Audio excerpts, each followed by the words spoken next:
మరో భారీ రాకెట్ ప్రయోగానికి ఇస్రో సిద్ధమైంది. శ్రీహరికోట సతీష్ ధావన్ స్పేస్ సెంటర్ షార్ నుంచి జిఎస్ఎల్వి F-16 రాకెట్ ప్రయోగాన్ని చేపట్టనుంది.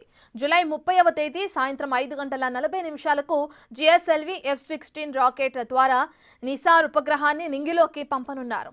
2392 కిలోల బరువు కలిగిన నిసార్ ఉపగ్రహాన్ని ఇస్రో, నాసా కలిసి సంయుక్తంగా రూపకల్పన చేశాయి.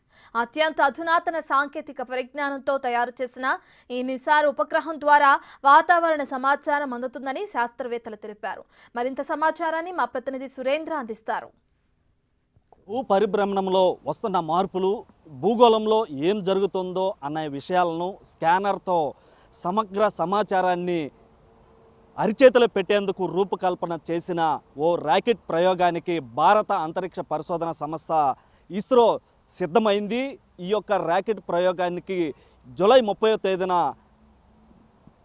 జిఎస్ఎల్వి F-16 అనే రాకెట్ నిసార్ అనే ఉపగ్రహాన్ని నింగిలోకి తీసుకెళ్లనుంది. ఈ యొక్క ఉపగ్రహాన్ని భారత అంతరిక్ష పరిశోధన సంస్థ ఇస్రో, అమెరికా చెందిన నాసా ఈ యొక్క రూపకల్పన చేసింది. ఈ యొక్క నిసార్ ఉపగ్రహానికి ఇప్పటికే ఏర్పాట్లు కూడా పూర్తయి ఈ ఉపగ్రహాన్ని భారత అంతరిక్ష పరిశోధన సంస్థ ఇటు అమెరికా నాసా కూడా జూలై 30వ తేదీ అంటే సాయంత్రం సతీష్ ధావన్ స్పేస్ సెంటర్ శ్రీహరికోట 2వ ప్రయోగ వేదిక నుంచి ఈ యొక్క జిఎస్ఎల్వి F-16 రాకెట్ ద్వారా ఈ ఉపగ్రహాన్ని కక్షలోకి పంపించేందుకు ఇప్పటికే ఏర్పాట్లు పూర్తి చేశారు.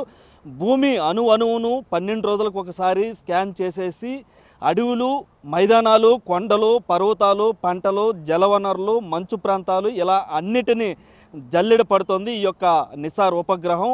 దాంతోపాటుగా భూమి పొరల్లో ఒక్కో అంగుళం మార్పు వచ్చినా గుర్తించడం దీని యొక్క ప్రత్యేకత అని కూడా ఇప్పటికే ఇస్రో శాస్త్రవేత్తలు వెల్లడించున్నారు. మరోపక్క కొండ చర్యలు విరుగుపడటాన్ని, భూకంపాలను, అగ్నిపర్వతాలు బద్దలవడాన్ని ముందే గుర్తించేందుకు కూడా ఈ యొక్క అవకాశం ఉంటుందని ఇస్రో శాస్త్రవేత్తలు చెప్తున్నారు. ఇది అమెరికా, భారత అంతరిక్ష పరిశోధన సంస్థ నాసా యొక్క సంయుక్తంగా చేపట్టినటువంటి ఈ యొక్క నిసార్ ఉపగ్రహం ప్రత్యేకంగా కూడా చెప్తున్నటువంటి నేపథ్యంలో ఈ ఉపగ్రహం భూమికి 743 కిలోమీటర్ల ఎత్తున సూర్యానువర్తన కక్షలో పరిశీలిస్తుంది.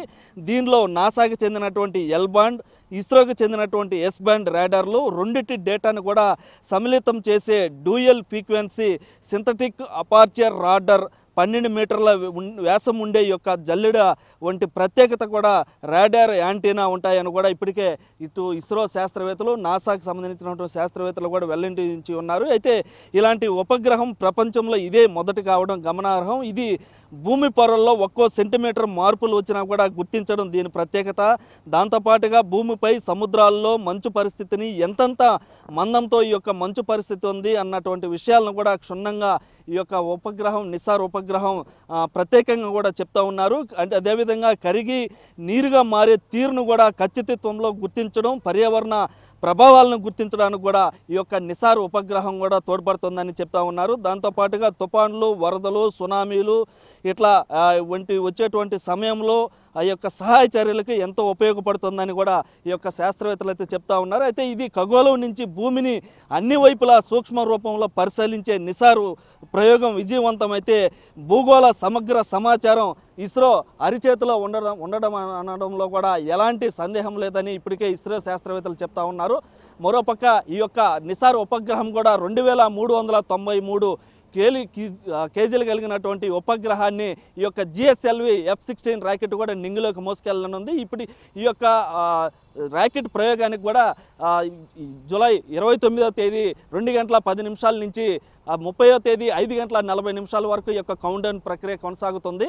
ఈ యొక్క కౌంట్డౌన్ ప్రక్రియ కూడా 27:30 పాటు ఈ యొక్క కౌంట్డౌన్ ప్రక్రియ పూర్తయిన తర్వాత ఆకాశంలోకి ఈ యొక్క రాకెట్ కూడా దూసుకెళ్తుంది. అయితే ఈ రాకెట్కి సంబంధించి ఇస్రో శాస్త్రవేత్తలు అన్ని ఏర్పాట్లు పూర్తి చేసినటువంటి నేపథ్యంలో ఇటు సూలూరుపేట చెంగాలమ్మ దేవస్థానంలో కూడా ఈ యొక్క రాకెట్ జిఎస్ఎల్వి F-16 నిసార్ ఉపగ్రహానికి సంబంధించినటువంటి నమూనాను కూడా పూజలు కూడా పూర్తి చేయడం జరిగింది. అయితే ఈ యొక్క ప్రయోగం పూర్తయితే ప్రపంచంలో కూడా ఎక్కడా లేనటువంటి ఈ యొక్క ప్రయోగం ఒక ఇస్రోకే చెందుతుందని కూడా ఇటు ఇస్రో శాస్త్రవేత్తలు చెప్తున్నటువంటి పరిస్థితి. Over to studio.